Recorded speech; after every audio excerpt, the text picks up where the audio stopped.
You ever seen a ghost? Been abducted? Heard your name whispered from the other room when you're all alone? No, you say? Me either. But if you're like me, you're still fascinated by the paranormal. It seems everyone else has had an experience, and you want to believe it all. So why doesn't it happen to us? What does it all mean? How does it work? Is any of it real? Welcome to Paranorm Girl, a show that will attempt to answer these questions by taking the paranormal completely apart in search of proof. I'm not a blind believer, nor a hardened skeptic. I'm just looking for answers and willing to accept what I find. What's spooky with you? The evil that follows. It was the summer of '96, or better referred to as the summer of hell. I can't help but to blame myself. After all, I've watched plenty of horror movies to know all the basic rules, but even then I ignored the most important one. I was young and curious, so attracted to anything horror. I played with a spirit board by myself, and if that wasn't enough, I had chanted spells that I found in a spell book written in another language. Frustrated at what I thought was a complete fail since nothing had happened, I continued on with this dangerous combo. A few days had passed, and things began to change. I started to hear strange sounds. For each night that went by, the evil entity became more aggressive. Some call it sleep paralysis, but I know it was an evil force holding me captive. I can hear the growling in my ear, and the voices as it whispers to me, calling out my name. I was terrified. I fought so hard to have just enough courage to open my eyes, and then fear would strike again when I would witness with my own eyes a hooded shadow figure by my bed, and shadow figures darting in and out of the wall while calling my name. It was getting worse. I could now feel it touching me. It actually touched my foot. It wouldn't let me sleep, and it was as if it was getting stronger. I was so scared. And knowing it was my fault, I didn't want to tell anyone, especially my father. All my family had warned me about tampering with spirit boards. I no longer felt safe in my own home, and every chance I got, I tried to go somewhere, hoping that this thing wouldn't follow me.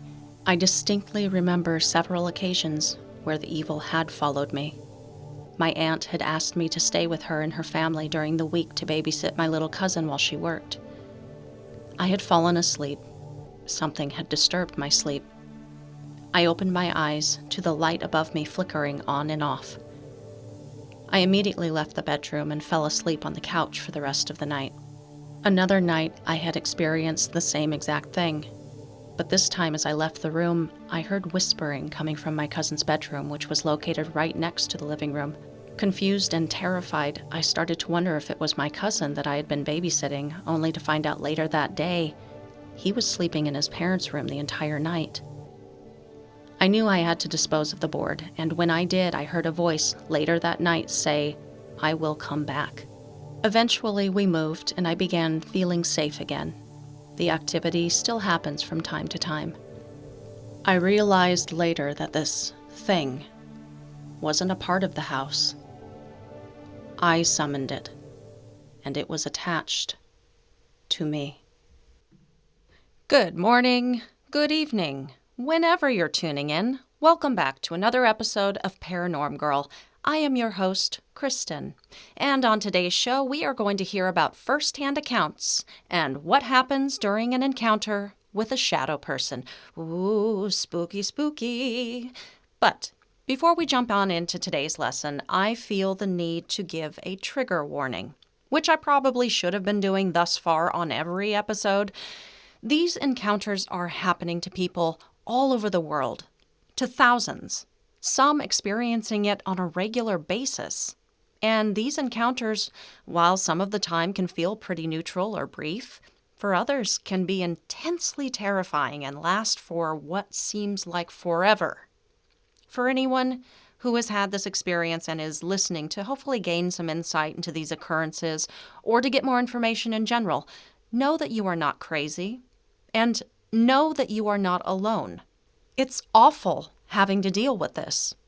but in the spirit of educating ourselves about it, we are going to go through the different types of experiences and the details of what can happen during an encounter in this one. I understand, especially now, just how traumatizing this experience can be. And there's going to be some unpleasant details throughout, but also some very dark stuff as we near the end of the episode. So either brace yourself or, if you prefer, have that skip button ready. I will give you fair warning on when to click it. And on a lighter note, sort of, nothing else has happened in regards to my Hatman videos, thankfully. No strange dreams, or, well, stranger than usual. No weird feelings or feelings of being watched. No torment. No shadow people upon waking. So either it was just the filters doing what filters do best and creating something out of nothing, or these things just find me boring. With good cause. My life is incredibly uninteresting, so thank goodness for that.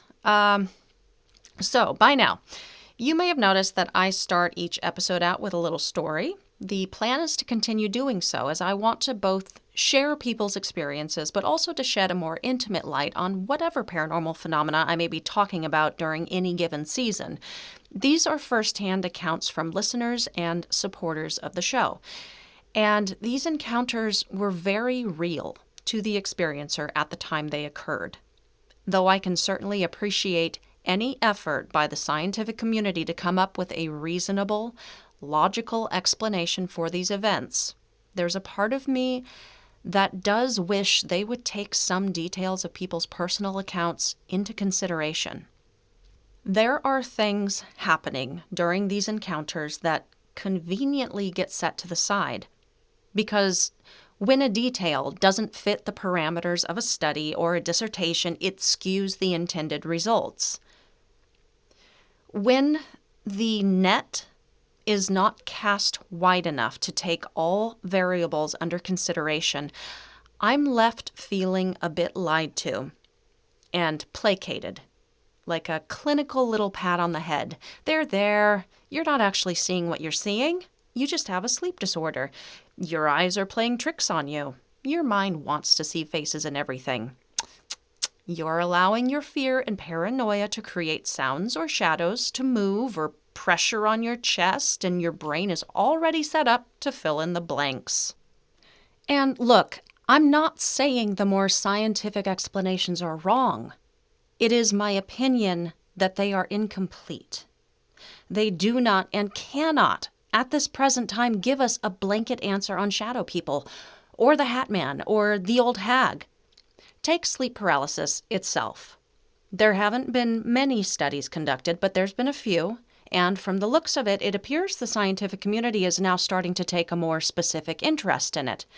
But why would they want to study it further? The reason is they don't actually know what causes sleep paralysis.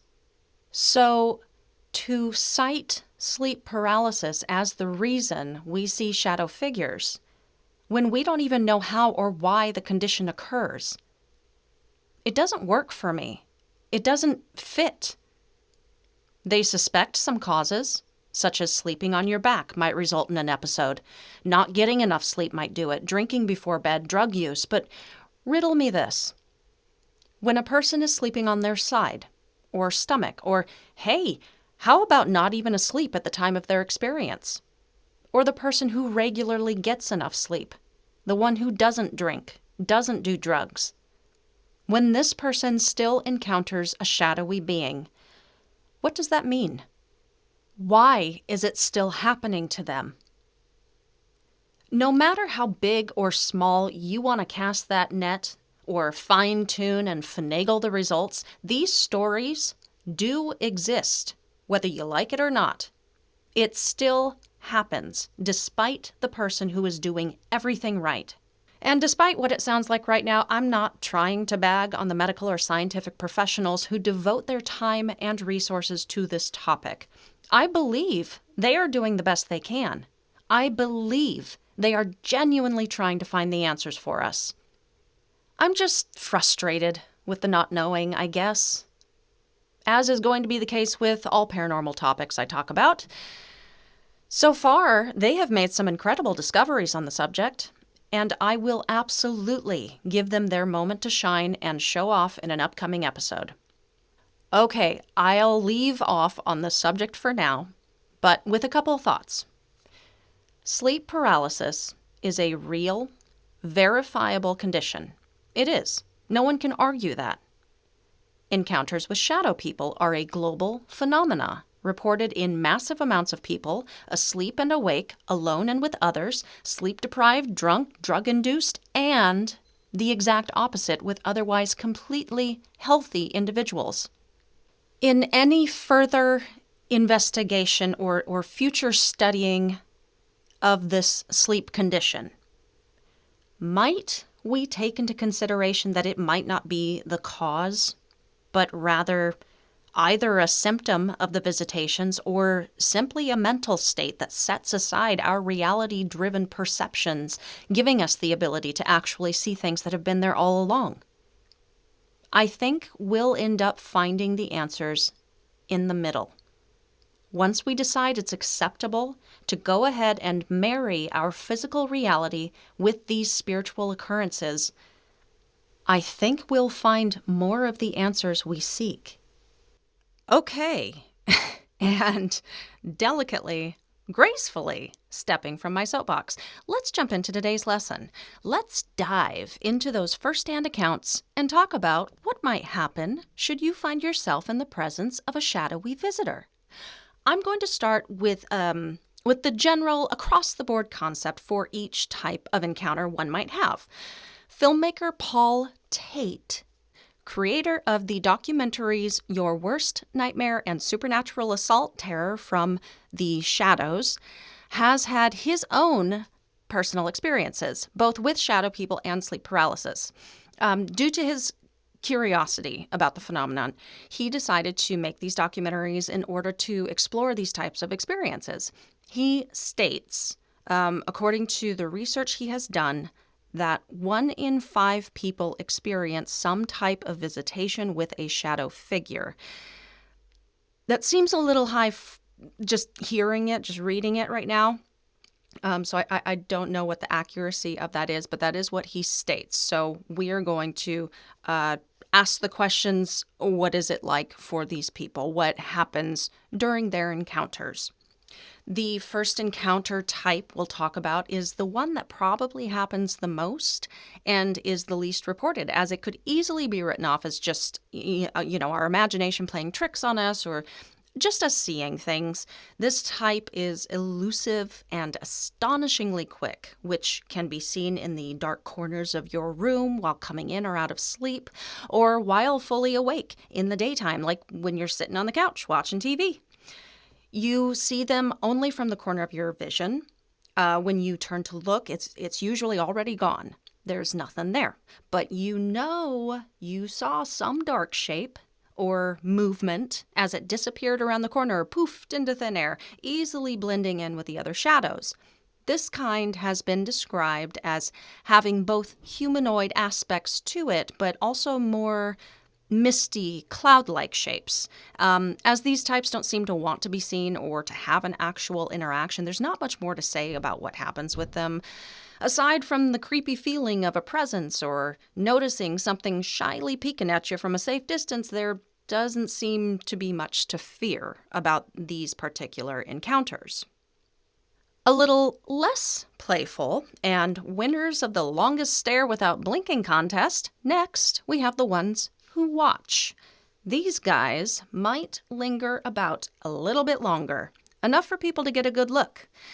They don't usually do much other than watch you. There was a fantastic account I read in an article posted on the Lineup website of, and I'm going to try to find the link. I cannot remember where it was that I saw, but I remember it was on the Lineup website, and it was of a couple laying in bed. The guy had just been laying there, not able to fall asleep or something, and he suddenly becomes aware of a third presence. He said that he saw this shadow man come in through the door, cross the room, and it just stops at the foot of their bed, just continuing to intently watch the couple while they lay there. After a few seconds, the guy realizes that his wife's breathing has become very quiet. He asks her if she's awake, and she's like, yep. and then he asks her if she sees anything, expecting her to be like, what you talking about, Cletus? See what? She quickly responds, you mean that thing standing at the foot of the bed? Ooh, is it chilly in here? The guy reports this thing just continued to stand there, silently staring for like another 10 minutes before just evaporating before their eyes. I think that's a much nicer way for these things to depart. I've seen stories of these types movements being unnaturally quick and disconcerting. When they have finally decided that they've had their fill of your beautiful face and whatever fascinating thing you were probably just doing, they skitter out of frame, fast forward, hyper speed like, up until they, flicker from our reality or disappear into a wall.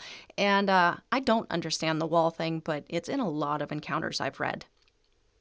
It's not likely that these things will do anything to you, at least physically speaking. They just seem to linger and lurk, creeping you out. When you find yourself in the presence of a red-eyed shadow, be a bit more ready for some action.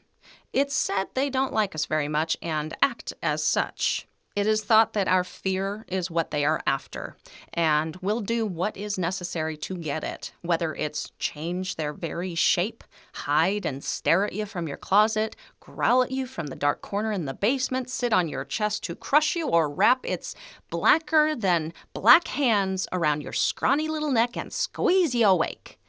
They are menacing and negative and are widely and unsurprisingly accepted by the paranormal community to exist to terrify.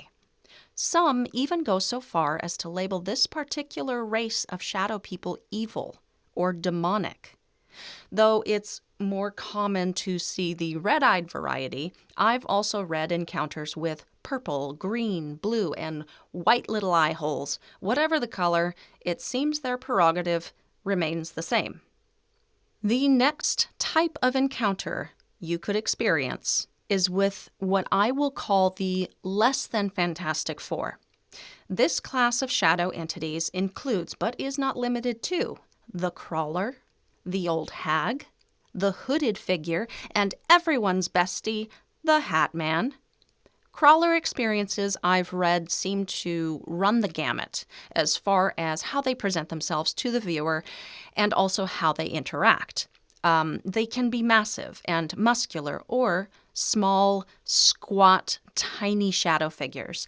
They crawl on the ceilings, along the walls, crouch in corners and doorways, inside or outside. These things, for some reason, just gotta do the creepy crawly. I've read a few accounts where it was said to have red or white eyes, but most other accounts had them just as a simple, inky black mass. So, who knows? But maybe there's some crossover with their colorful-eyed cohorts, and there is no such thing as a crawler, just a red-eyed beauty clipping it along your ceiling. I haven't found any differences in its interactions with its victims compared to any other shadow entity. They do mostly all of it, which we'll learn about momentarily. At first glance, it seems the crawling effect is simply just another attempt at provoking the terror that these things so desperately desire. The old hag, in a general sense, is what you might imagine. From the old hag Wikipedia page, in Brazil, she is described as a tall, skinny old woman with long, dirty nails, dried-up toes, white, tangled hair, long nose, staring red eyes, and greenish teeth on her evil laugh. You know, an old hag. Just a stereotyped witchy-like character who steps or sits on people's chests while they sleep. This one gets tough to really nail down when considering that she has a slightly different description in all of the different regions of the world. But the basic idea is a malevolent force or entity who sets upon the sleeping, rendering them immobile and paralyzed and making it hard for them to breathe. Scandinavian folklore has her causing nightmares in her victims. In Turkey, she strangles them. It's interesting to note that even though the idea of various nighttime entities as we know from the last episode on the history and lore have changed and morphed over the course of time, this basic image and modus operandi of the old hag has remained evergreen throughout the centuries. She got that staying power. However, in more modern encounters, some differences or maybe even evolutions emerge. In these specific accounts, while there is a feeling of pressure upon the chest and sensing of a threatening presence, you might not necessarily see anything there, any sort of entity during the attack, all the while still feeling the depression of extra body weight upon your bed or legs straddling you.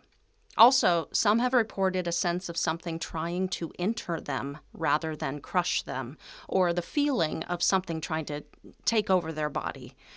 I will say, though, if all we do is take that general description of the old hag into consideration, aside from the physical interactions she has with the experiencer, I'm actually not sure why she gets lumped in with the shadow folk crowd. I thought being an actual shadow was the qualifier to be included. And from the stories, it sounds like this is one entity that when she is visible, you can make out physical details and her appearance.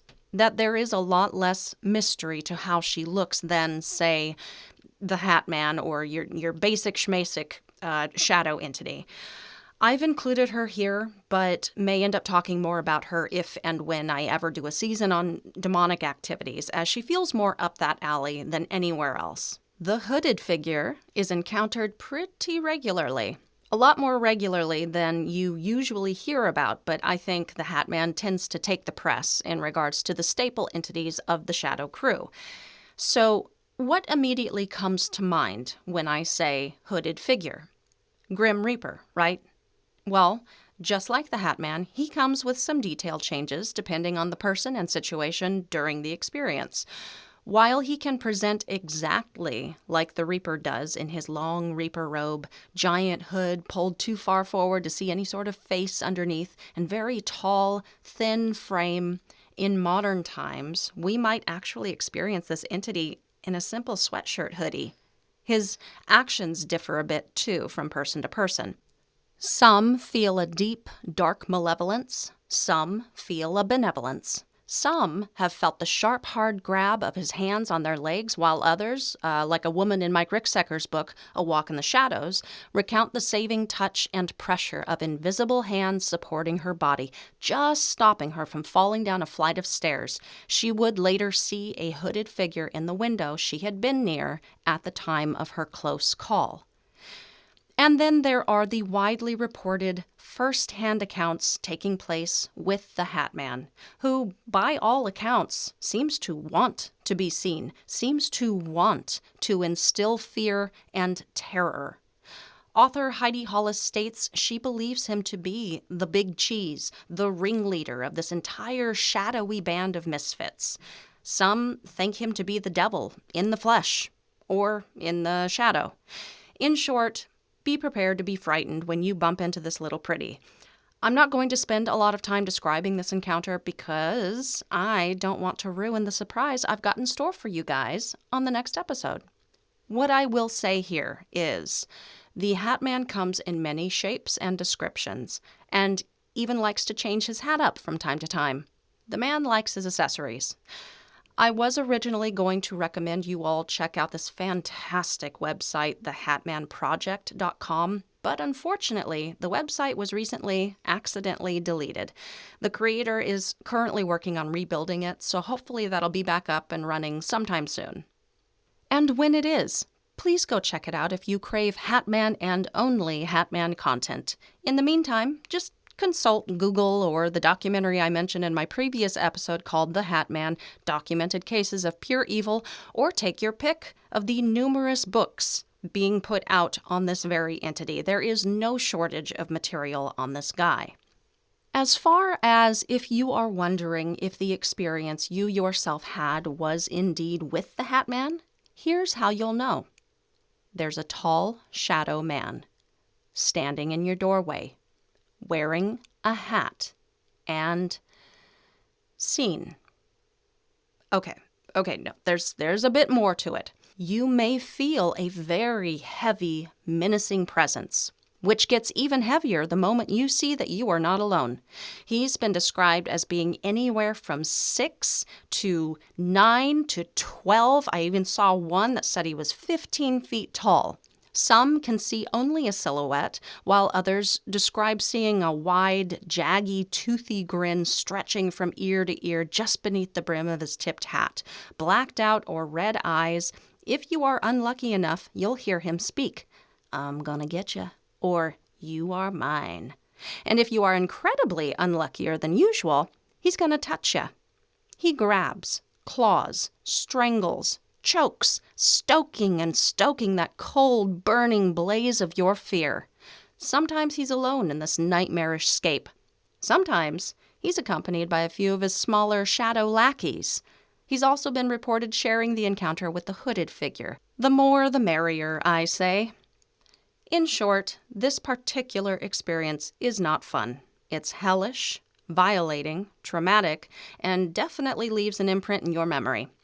You will not want a repeat of this event and may even start doing your own research online just to see. And maybe the only comforting aspect of this encounter is that you will quickly realize that you ain't the only one, baby. This part of our convo, to be continued. And now to wrap up the lesson. It is well documented that a lot of these accounts do in fact take place while under the effects of sleep paralysis. Whether it is a causing occurrence or an effect, I think I've already made my stance on it known that we do not and cannot know at this point in time. The occurrence of both at the same time is not mutually exclusive to this experience. You can have both, one or the other, or neither. But the stories of having had the experience of both sleep paralysis and seeing a shadow figure permeates this phenomenon. Filmmaker Paul Tate had said that 1 in 5 people will have some sort of shadow person encounter, says that 80% of sleep paralysis cases report having these visitations. So, no matter who is paying the visit, what does this horrifying experience look like? It may start with a feeling of being watched, or sensing of a presence, or the realization that one is immobile, paralyzed. Intense dread or anxiety can also accompany the original feeling of presence and can be pervasive throughout the experience. If the person has just awakened, often they describe pressure on their chest or throat, and of course, though they attempt it, the inability to move anything but their eyes, which may search the room until they notice something not quite right in the corner, or the open doorway, or the foot of their bed, or standing right over them. A dark mass. Their room may be pitch black, but they often describe the shape they see as darker than that. The thing, whatever it is, just watches them. Sometimes that is all they do, just stays where they are and observes the plight of the frozen victim. But sometimes they move. They approach. They touch. Many a story recounts having a limb grabbed, being spoken to, threatened, a ringing in the ear, a sound of a distant hum, or a high-pitched whooshing. And here is your fair warning. This next bit is going to be a good place to skip ahead a minute and a half if this subject makes you queasy at all, or if you have children listening. I'll see you on the other side of the skip. Some have had their intruder crawl onto the bed with them, or on top of them, sitting on their chests and pressing the air right out of them. They have been clawed at, beaten, choked, molested, picked up and dropped, even sexually violated. According to the documentary I previously mentioned, Supernatural Assault, these accounts, more sexual in nature, can actually start out innocently enough, nothing too alarming for the contactee. Rosemary Ellen Guiley had suspected shadow people to be the jinn, and says this was more the jinn's MO, to lure or draw a person in order to have their guard down as the quote-unquote relationship becomes more and more violating, even violent. And some report having the belief that they might die, or that they are close to death during these experiences. There is a brief segment in the documentary speculating that SUNS, or sudden unexplained nocturnal death syndrome, can be attributed to these experiences. Most cases I have read thus far don't go as far as sexual exploitation or possible death, and seem to focus more so on the fear the actual encounter itself creates in the contactee. But for the sake of having more information, there you go. It has happened this way. And this will be about the time the rest of our audience joins back up with us. Welcome back, guys. The experience can be very brief, or it can last a few minutes, and it's usually always accompanied distinctly by fear, shock, sensing of threat, or despair. And as abrupt as the experience began, no matter how long it lasts, it can end just as quickly. Either the intruder is just suddenly gone, or you're finally able to wiggle some fingers or toes and it quickly disintegrates before your eyes, and you are either released from your immobile prison or you fall back asleep and later awake, telling yourself it was all just a strange dream, questioning whether it happened. But I expect your suspicion that it did and the memory of the event might only lead to more questions. And now that I am thoroughly creeped out, let's wrap it up for now. This has been first-hand accounts and what happens during a visit with a shadow person. We covered a lot, went over the details. Some probably not as bad as people might think, and others, well, there's some dark stuff happening out there. If I missed anything that you think should have been talked about, let me know. If you've either had an experience similar to any of these, or something happened in your own experience that was not covered, please reach out. I'm down to listen, and I am always down to learn more. Hit me up on the Facebook, Twitter, or Instagram. The handle for those is @ParanormGirlPod, or shoot me an email at paranormgirlpod@gmail.com. If you want your story told at the beginning of an upcoming episode, shoot it on over, guys. I can keep your submission anonymous or give you all the street cred you want. I'll do it. I'll do that for you because I am your biggest fan. And a final note. If you have experienced this particular encounter firsthand, don't be afraid to reach out to others for support, insight, or just a sympathetic ear. There are many stories just like yours. And of course, do not hesitate to get medical help if you suspect it might be getting triggered by a sleeping condition. And if you are skeptical, you have every right to feel this way. It's not an experience that happens to everyone. Maybe it's never happened to you. But in the event you should ever find yourself in the presence of a shadow person, and you can't quite explain away what happened, rest assured that you are not alone in having had this experience. There is an entire community out there who will completely understand what you've been through. As we go deeper and deeper into this subject, I think it would be good to have some compassion and understanding, to try and open our minds to all the possibilities, to really listen. Whether you side with the more logical explanations of this phenomenon, or you are fully in support of this being a spiritual issue, it might shed more light for us if we can consider that gray area in between the two sides. Our minds are wired to have an opinion, that it can only ever be one way or the other. But life is rarely so black and white. Every argument has a counter-argument. The truth often lies somewhere in the middle. Skeptic or believer, we meet here because we don't have all the answers. We don't know anything beyond a shadow person of a doubt. Until we do, stay safe, keep that nightlight on, and sleep with one eye open.